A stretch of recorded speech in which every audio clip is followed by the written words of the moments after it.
Olá, bom dia! Vamos aqui à nossa live Terças Diagnósticos na Prática. Vamos falar sobre reciprocidade socioemocional, um tema muito importante para quem trabalha com avaliação em casos de suspeita de TEA e desenvolvimento atípico, porque a reciprocidade socioemocional é um lá dos critérios da alteração da comunicação social, ok? Então, se você ficar até o final, você vai treinar um pouquinho mais o seu olhar para realizar essas avaliações, ok? Peço desculpas pelo meu atraso, normalmente a nossa aula é 11h30, mas eu tô aqui no meio do meu dia de atendimento, supervisões, enfim, e me enrolei, ok? Então vamos lá pra gente aproveitar. A nossa aula de terça-feira é um pouquinho mais curtinha, eu sempre falo isso, mas acabo fazendo aula de 1 hora, né? Então, o que é reciprocidade socioemocional e por que ela é importante? Por que você precisa conhecer um pouquinho mais sobre essa habilidade, né? Então, a reciprocidade socioemocional é a capacidade de se envolver e compartilhar ideias e sentimentos. Então, nós avaliamos isso numa criança de 18 meses que vem para avaliação por conta de suspeita de TEA desenvolvimento atípico? Sim, nós avaliamos. Nós avaliamos a reciprocidade socioemocional numa criança de 18, de 24, de 36, 48, 60. Só que nós vamos exigir a qualidade do que essa criança vai apresentar é muito diferente. Por isso que é importante que você se capacite e saiba exatamente o que é uma alteração importante para uma criança de 18 e o que é uma alteração para uma criança de 24 ou 36, tá? Conhecer sobre o desenvolvimento, os principais marcos do desenvolvimento é essencial para que você possa fazer essa avaliação. Então, retomando, reciprocidade socioemocional é a capacidade, a habilidade que nós temos de nos envolver e compartilhar ideias e sentimentos. Então, isso é uma das coisas que nós precisamos avaliar numa avaliação multidisciplinar, enfim, em caso de suspeita de TEA e desenvolvimento atípico. Por que nós não podemos fazer avaliação online? Olha aí, gente, como é que a gente vai avaliar tudo isso online, né? Já teve esse tipo de pergunta aqui. E agora na pandemia, vocês fazem avaliação de TEA à distância? Não. Por que uma escala, um instrumento somente não pode ser a via de avaliação? Tem cursos aí, faça avaliação, diagnóstico, TEA, através dos instrumentos XYZ. Só instrumento vai pegar só o viés parental, só o olhar do pai. Você vai pegar só o critério C do transtorno do espectro autista. Vai pegar somente se essa criança apresenta ou não lá até os 36 meses, ou se no olhar desses pais essa criança apresenta ou não. Então você precisa avaliar a capacidade dessa criança de se envolver e compartilhar ideias e interesses. Por isso, quem participou da maratona, oi Fernanda! Gente, às vezes eu bato o olho aqui e vejo alguém conhecido. Às vezes não, tá? Pode ser que tenha mais gente conhecida aí, mas eu não vi. Tô prestando atenção na aula. Fernanda é aluna formada no curso de Diagnóstico e Transtorno do Espectro Autista. E sempre tá por aqui assistindo as aulas e tentando sempre treinar mais, né, Fernanda? Atende psicóloga e atende aqui em São Paulo e já faz avaliação especializada, né? Porque se capacitou e também trabalha com análise do comportamento, né?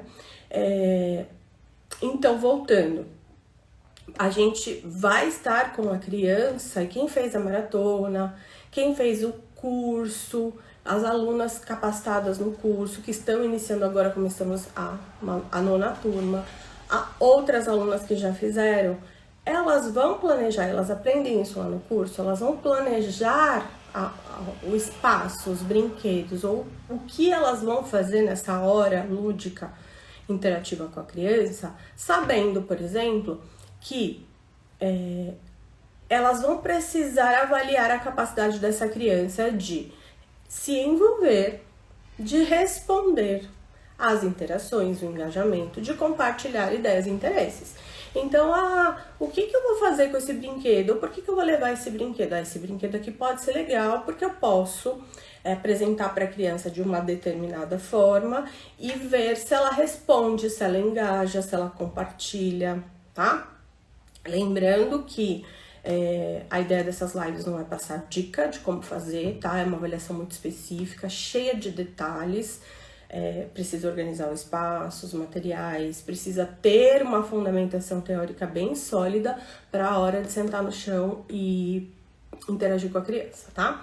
E como que a gente responde reciprocamente nas interações, né? Como que a gente pode observar isso no dia a dia? Voltando para o típico, para a gente poder avaliar aquilo que desvia um pouquinho do que é esperado. A gente faz isso sorrindo para as pessoas, sorrindo espontaneamente, sorrindo responsivamente. A gente faz isso estando atento ao parceiro social. Não precisa ser o parceiro social, pode ser aquela pessoa que entrou na recepção, né? Então você tá lá sentado na recepção, sozinho, e chegou alguém. Então eu fico atento àquela pessoa, eu faço contato visual. O contato visual já é um outro critério, é a aula de quinta-feira, que são os comportamentos comunicativos não verbais, seria o contato visual. Mas estar atento, essa atenção voltada ao parceiro junto com o contato visual, por isso que a comunicação social é uma coisa só. Estar atento, voltar-se a pessoa que está entrando na recepção, utilizando esse comportamento comunicativo não verbal, mas estar atento, voltar-se a ele, é reciprocidade socioemocional. Responder a um cumprimento, por exemplo, bom dia, bom dia. E aí a gente usa uma série de outros elementos. Contato visual, aceno de cabeça, a gente vira o corpo, que é a outra aula de quinta-feira.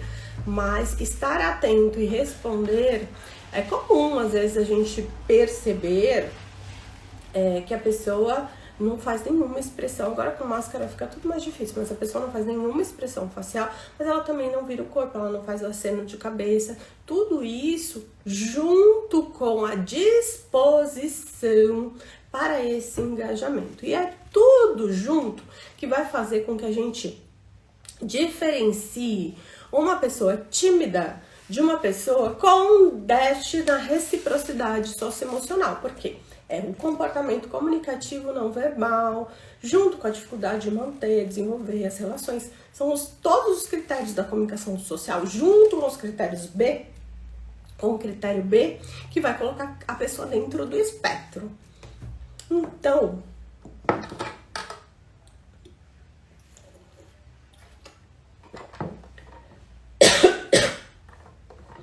como é que a gente faz isso? A gente não olha só a reciprocidade socioemocional, né? A gente está separando aqui apenas por uma questão didática. Por isso que eu tô falando um pouquinho do contato visual, porque não dá para separar, né? Eu tento separar de forma didática para que vocês construam um raciocínio clínico, mas na hora ali a pessoa é um todo integrado, né? A pessoa autista, ela não é um quebra-cabeça. Ela não faz ora reciprocidade socioemocional, ora comportamento comunicativo não verbal, ora estereotipia. Ela tá toda ali. Eu tô tentando separar para explicar. Mas como que a gente faz isso? A gente chama a criança pelo nome, né? Claro que tem, e vocês aprendem lá no curso, que a gente não pode dar muita demanda, que a gente espera. Tem todo um estilo interativo, tem toda uma conduta que a literatura especializada indica para que a gente não force uma interação que pode fazer com que a criança desengaje e a gente não consiga avaliar, a criança tenha comportamentos inadequados, disruptivos, e a gente não consiga brincar e não consegue avaliar. Mas em algum momento a gente vai ter que chamar essa criança pelo nome e verificar se ela vai olhar, se ela vai responder, se ela vai responder e te olhar, quantas vezes isso vai acontecer, a qualidade disso, porque lá na entrevista inicial, no histórico do desenvolvimento, se você já mandou lá para os pais, né, uma anamnese bem detalhada, com todo o histórico do desenvolvimento, com os elementos principais daquilo que você quer investigar, que são os principais red flags. Aquele pai já falou que o contato visual dela é maravilhoso, que ela responde pelo nome todas as vezes, mas você vai checar, você vai verificar diferenças de uma pessoa estranha chamando, da criança quando tá engajada na brincadeira, ou se aquilo não acontece na verdade, né? Como? Colocando o pai dentro da sala, né? O pai está dentro da sala, então o pai vai chamar também, você vai dar algumas instruções pro pai. Eu tô vendo aqui a Daniela perguntando quantas vezes é o ideal. Daniela, você vai fazer algumas sessões, né? E a gente pensa que acima de 70% das vezes que a criança é chamada pelo nome, ela deve responder prontamente. Então, acima de 70% das vezes que ela é chamada, se ela responder prontamente é 1, 2, virou, né? Aí tá adequado. Então, isso tudo tem que ser sistematizado, por isso que grava, por isso que tem que anotar. Tem técnicas de registro de comportamento, né? Então, quando chega uma pessoa, ela se atenta, qual é o comportamento dela? Ela olha, ela percebe que algo modificou no ambiente, ela olha para os pais, e aí a gente já junta com a aula de quinta, né? Ela vai triangular o olhar, vai olhar para o rosto dessa mãe que tá ali dentro da sala. Então, a hora que eu entro na sala, ela vai olhar para o rosto da mãe e falar: quem que é? O que vai acontecer agora? Será que vai rolar uma injeção? Ela vai fazer o que comigo? Ela vai parar de fazer o que ela tá fazendo? Ela vai pro colo da mãe? Ela vai afastar os brinquedos? Ela vai continuar? Nem vai perceber que eu entrei, muito menos vai perceber que eu sentei perto dela. Ela vai me apresentar um brinquedo, não vai se aproximar, vai ficar de costas. Então, tudo isso a gente vai avaliar a reciprocidade socioemocional. A dificuldade em iniciar normalmente é clássico, como uma característica iniciar interações, né? Tanto juntamente com o olhar, quanto o brincar, né? Então, a criança que já vai iniciando uma brincadeira, que já vai começando que não te deixa quieta, né? Então, essa criança, classicamente, nossa, imagina, não dá pra gente pensar em um déficit aí. Então, é importante a gente lembrar que déficit na reciprocidade socioemocional não é só uma criança que não inicia, mas é a qualidade disso, porque uma criança pode ser muito invasiva, tá? Uma criança pode ser... não dá espaço para você, ela pode ir muito em cima de você, ela não pode deixar você falar, ela pode ter um contato, juntando novamente com o comportamento comunicativo não verbal, ela pode ter um olhar muito fixo no seu olho.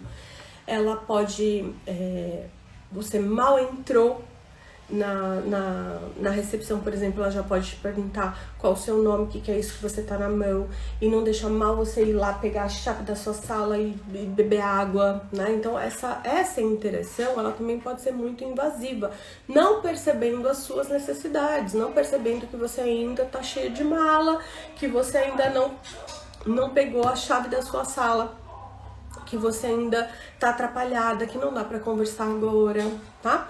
Então, é bem importante que a gente não fique preso em passividade, tá? Muita interação também é alteração de qualidade.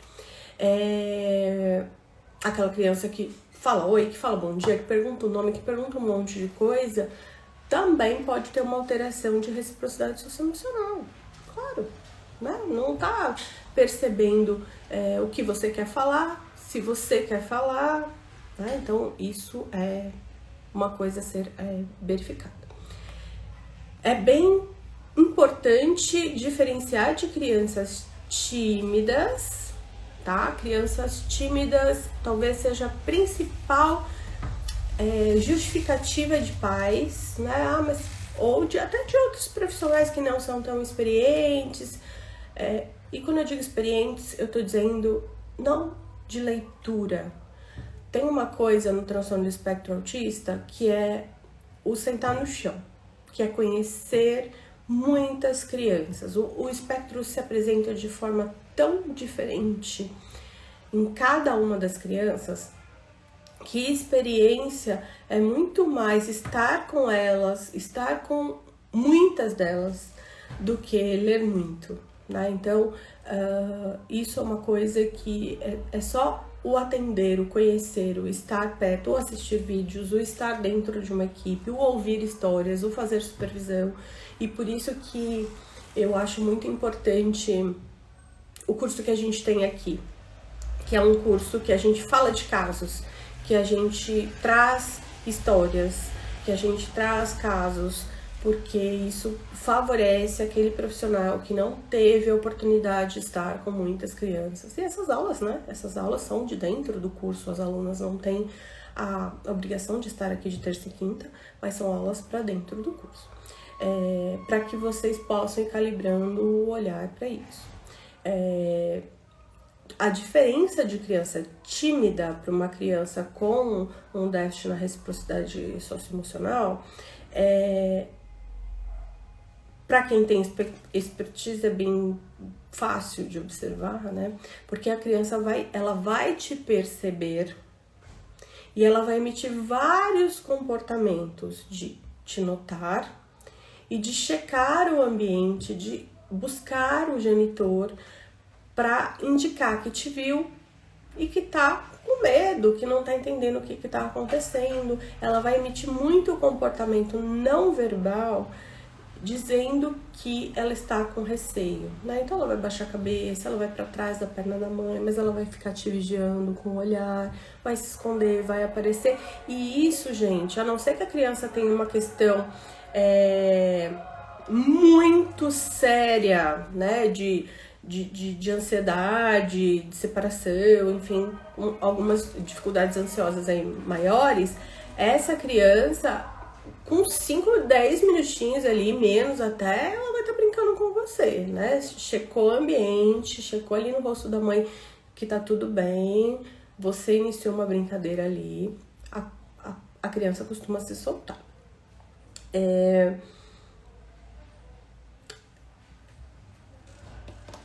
Pensando um pouquinho nas interações, né? No início das interações, que também é um assunto bem importante. Iniciar interações é uma coisa, responder à iniciativa do adulto é outra. Por isso que outro ponto importante para você que é aluna, e se você ainda não chegou nessa parte do nosso curso, vai chegar. Por que é tão importante todos os ajustes ambientais, todos os ajustes dos brinquedos e da conduta, e por isso que os 3 primeiros módulos teórico-práticos ficam ali primeiro, depois a gente vai para os práticos, até o 10, né? E os 3 primeiros são ali travadinhos. Porque a gente precisa ter muito claro essa noção de que a gente precisa dar um tempo para essa criança emitir os comportamentos. Porque essa criança pode ter um déficit importante na iniciativa, mas pode responder muito bem. Se ela tiver um déficit importante na iniciativa e responder muito bem, ela não preenche o critério de déficit na reciprocidade socioemocional? Ela pode preencher sim. Porque déficit na resposta, na iniciativa, é um déficit importante. A gente precisa ver se isso é persistente e se tem outros elementos, né?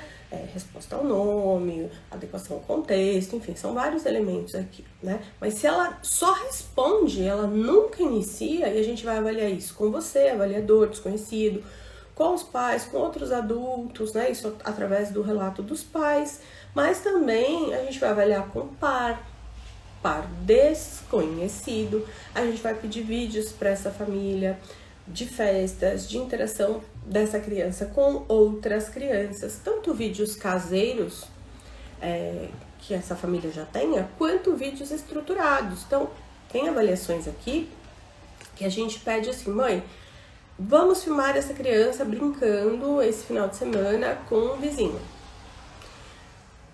Busca no acervo essa criança brincando com os primos, com pessoas que ela já tenha contato.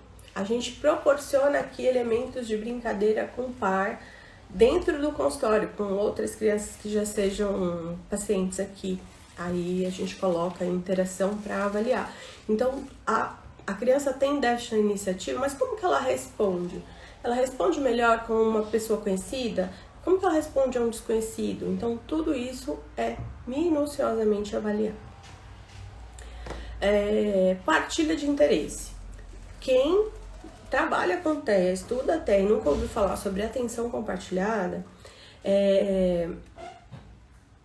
não sabe nada, né? Atenção compartilhada é um elemento essencial. Eu tô vendo aqui a Copsi falando em pandemia, essa avaliação fica difícil. Fica não, viu? As crianças vêm de máscara e a gente avalia.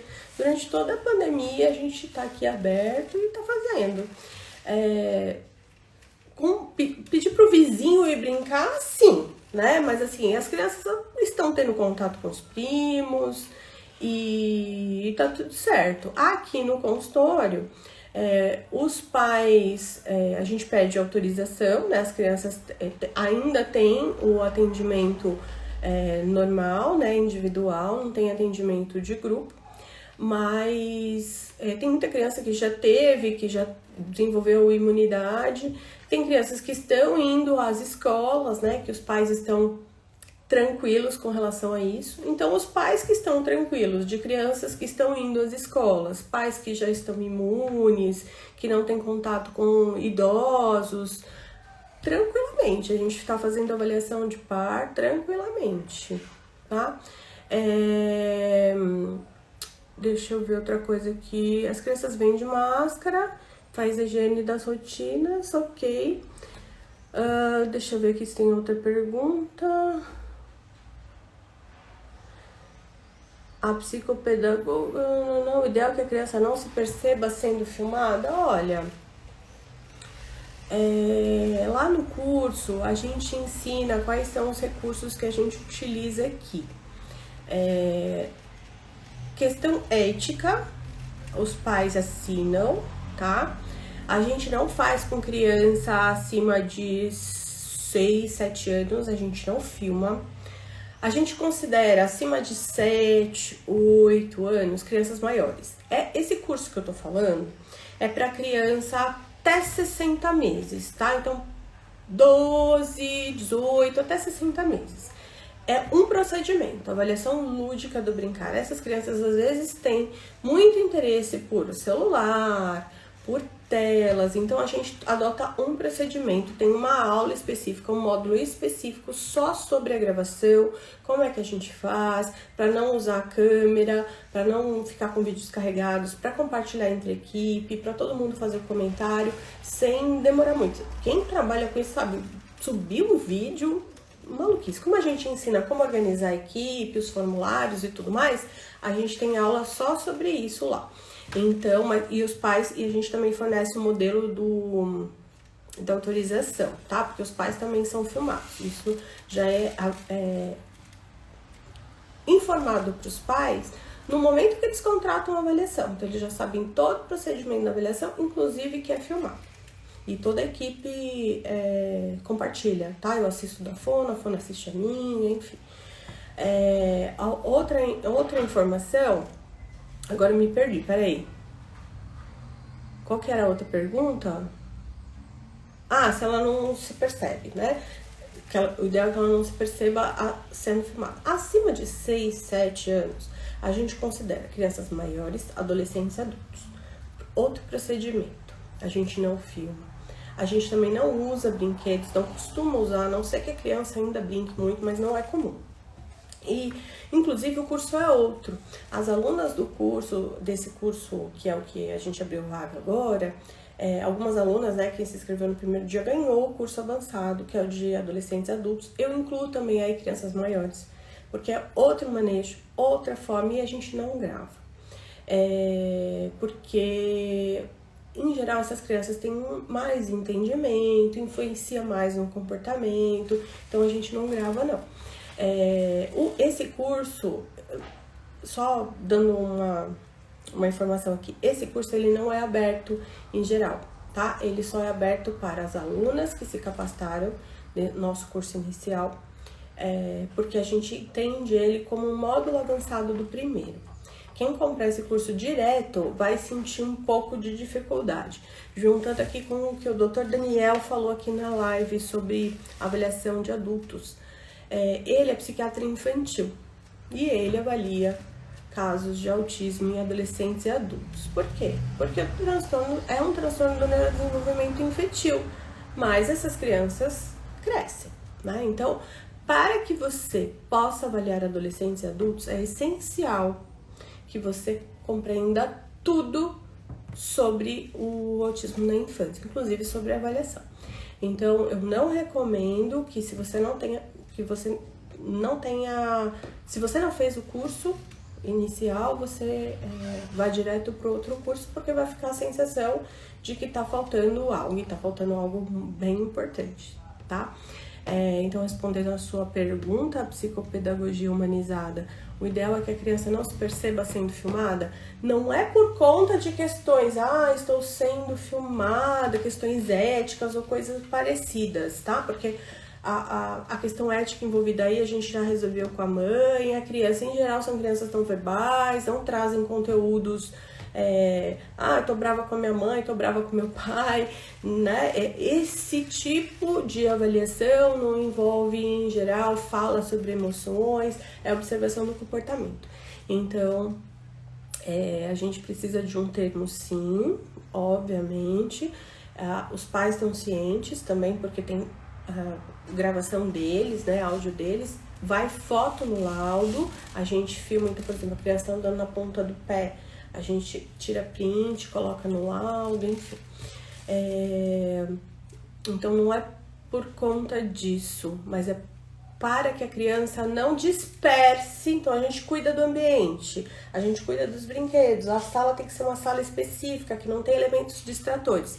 Uma câmera mostrando lá o que a criança vai lá na tela. Então, é mais para que a tela não seja um elemento distrator, tá? Se foi nesse contexto que você colocou, sim. Então, só voltando aqui, resposta e iniciativa. As tentativas do avaliador ou do par terapêutico de iniciar uma brincadeira devem ser avaliadas, mas não só as iniciativas da criança, se ela inicia uma brincadeira, mas também como ela responde, qual é a qualidade. Ela responde bem, mas não tem iniciativa. Isso é uma coisa a ser levada em conta, mas não deixa de ser uma alteração na reciprocidade. Agora, ela tem iniciativa, ela tem boas respostas, aí essa já é melhor prognóstico, né? A gente vê todo o resto, mas já tá melhor. Partilha reduzida de interesse, isso é uma coisa muito legal de ver. Por exemplo, quando a criança entra com a mãe, né, na sala, e a gente não entra, né? Quem fez a maratona e que faz o curso sabe.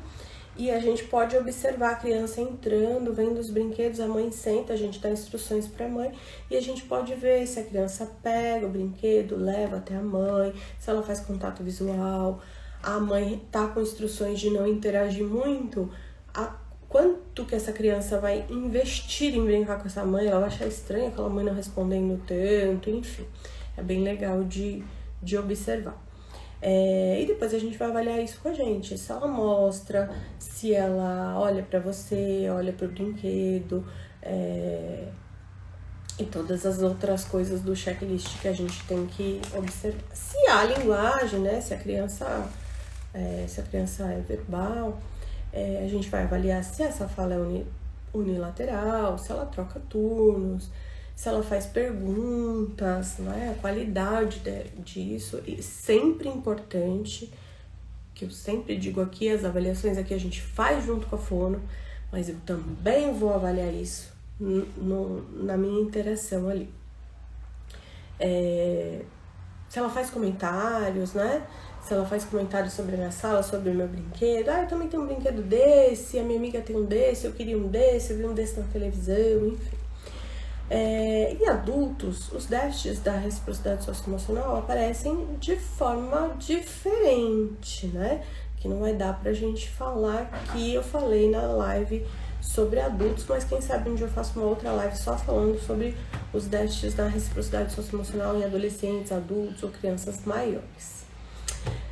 Para finalizar, é importante sempre lembrar que temos que pensar na idade, se é verbal, se é não verbal, 18 meses, diferente de 24, diferente de 36, enfim, e também estratégias compensatórias.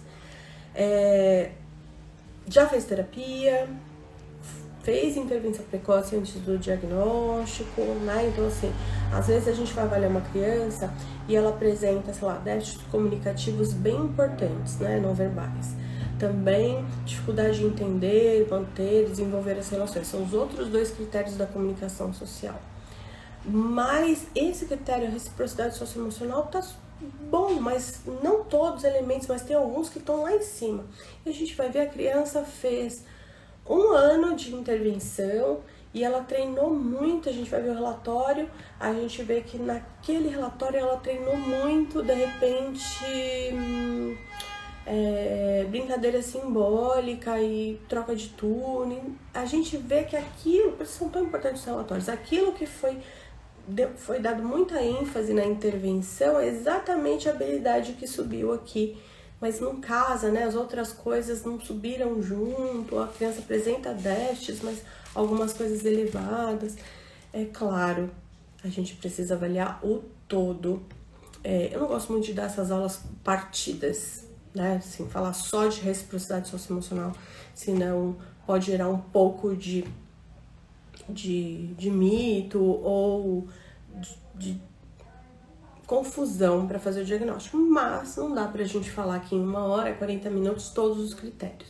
Pra gente aprofundar, a gente precisa falar de pouquinho em pouquinho, né? Então, estratégias compensatórias podem bagunçar um pouquinho o olhar. Então, se você é profissional, tá atendendo uma criança, faça registro, faça relatório, entregue para os pais. Isso pode ser um raio-x de como aquela criança está naquele momento, pode ajudar muito um profissional depois a entender o que está acontecendo. E se você é pai e tem relatórios anteriores, leve para profissional, porque é muito importante também. Não vai ficar com o olhar viciado, mas vai conseguir entender o caso melhor. Tá certo, gente? Então, basicamente, a reciprocidade socioemocional não tá ligada somente àquela criança passiva, que não interage, que não responde. Também está ligada àquela criança invasiva, que não dá espaço, que não deixa você falar, que te faz muita pergunta, que chega muito perto, né? Que não te deixa quieta, que não percebe os sinais de que não tá legal, que você tá cansada, que não é a hora, ok? Então, é isso, essa live vai ficar gravada, depois vai pra dentro do curso também, tá? E quinta-feira, às 20 horas, eu vou falar sobre os déficits comunicativos não verbais e como isso pode ser importante de se observar na avaliação do transtorno do espectro autista e desenvolvimento atípico, ok? Se você quiser saber um pouquinho mais, baixar os nossos e-books, entre lá em www.diagnosticotea.com.br.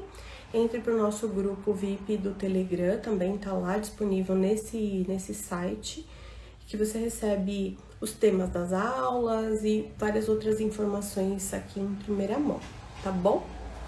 Tchau, gente, até quinta!